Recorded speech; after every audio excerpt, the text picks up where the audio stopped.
Te han vendido, te han dicho y tal vez te han convencido de que el presidente Andrés Manuel López Obrador es un enemigo de la clase media alta.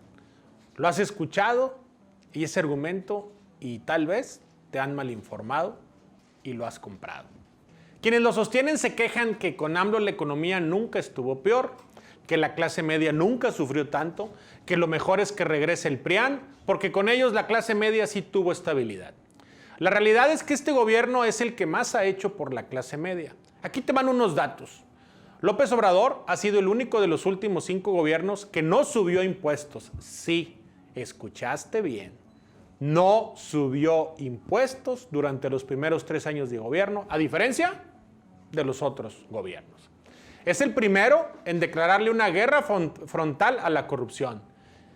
Es el primero y el único que se ha atrevido, escucha esto, a quitar las condonaciones de impuestos instauradas en sexenios pasados y que beneficiaba a unos cuantos. O tú que eres de la clase media, media alta o clase alta, ¿me podrás decir cuántas veces Hacienda, el gobierno federal, te condonó impuestos, te dejó de cobrar IVA, impuestos sobre la renta?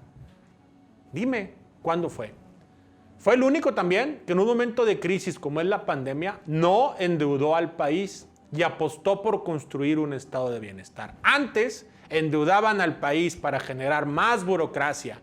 En la pandemia, el gobierno de Andrés Manuel López Obrador no endeudó al país. Y hoy eso hace que la moneda mexicana, el dólar, tenga la primera revalorización en más de 100 años.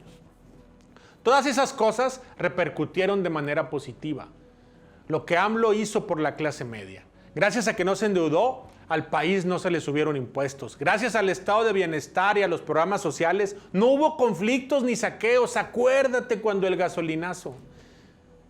Hoy no hubo eso a mitad de la crisis económica más compleja del mundo, porque el mundo se cerró. El país tiene estabilidad y eso es bueno para las clases medias. Por su parte, el PRIAN tienen un largo historial en contra de las clases medias, las clases populares y en general en contra de México. Fue el PRIAN el que nos endeudó de por vida con el FOBAPROA. Seguimos pagando el FOBAPROA. Fueron ellos, los gobiernos del PRI y del PAN, los que inventaron las condonaciones fiscales para unos cuantos, para muy poquitos, para no más de 20, 30, 100 personas que eran parte de los que se querían, o se creían, los dueños de México. Y para poder condonar esos impuestos a las clases medias y a los otros, a los que trabajamos, simple y sencillamente nos pusieron más impuestos. Fíjense la ironía, al más rico le quito impuestos y al resto le doy impuestos. Así estábamos. Fueron el PRI y el PAN los que promovieron el Fondo de los Moches. Sí, ese donde hubo obras inconclusas, obras que no existieron, donde miles de millones de pesos se perdieron por supuestos fondos de diputados para acceder a obras públicas en los municipios, que afortunadamente no consiguieron la mayoría simple en el Congreso y no van a regresar esos fondos moches. Todas esas cosas afectaron los ingresos del país y propiciaron más impuestos. Ellos fueron los culpables de que a la clase media literalmente se le cargara la mano. Quien sea que argumente que el PRI y el PAN defendieron los intereses de la clase media, está mintiendo.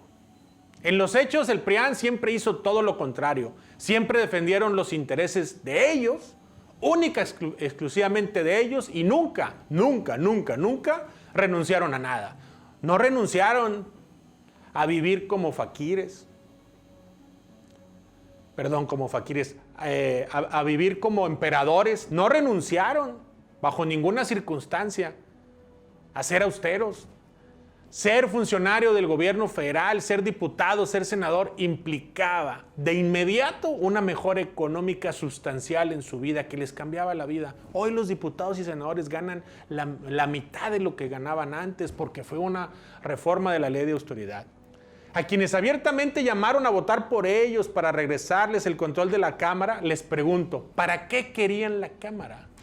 ¿Para recetar nosotros FOBAPROA con la excusa de la pandemia? ¿Para quitar los apoyos sociales que ayudaron a los más necesitados en la pandemia e impidieron conflictos sociales? No les interesan las clases medias, tampoco las clases populares. Lo que quieren de vuelta son los privilegios. los choferes, el fondo de los moches, las condonaciones de impuestos, los guaruras, la burocracia dorada. Quieren detener la transformación que la mayoría de los mexicanos quiere que se lleve a cabo. ¿No querías un gobierno austero? Lo tienes. Fracasaron. No se pudieron llevar la mayoría del Congreso, pero van a seguir repitiendo las mismas mentiras. Le seguirán haciendo creer a las clases medias que defienden sus causas, aunque en los hechos siempre nos han traicionado a todos. México es de todos, no de unos cuantos.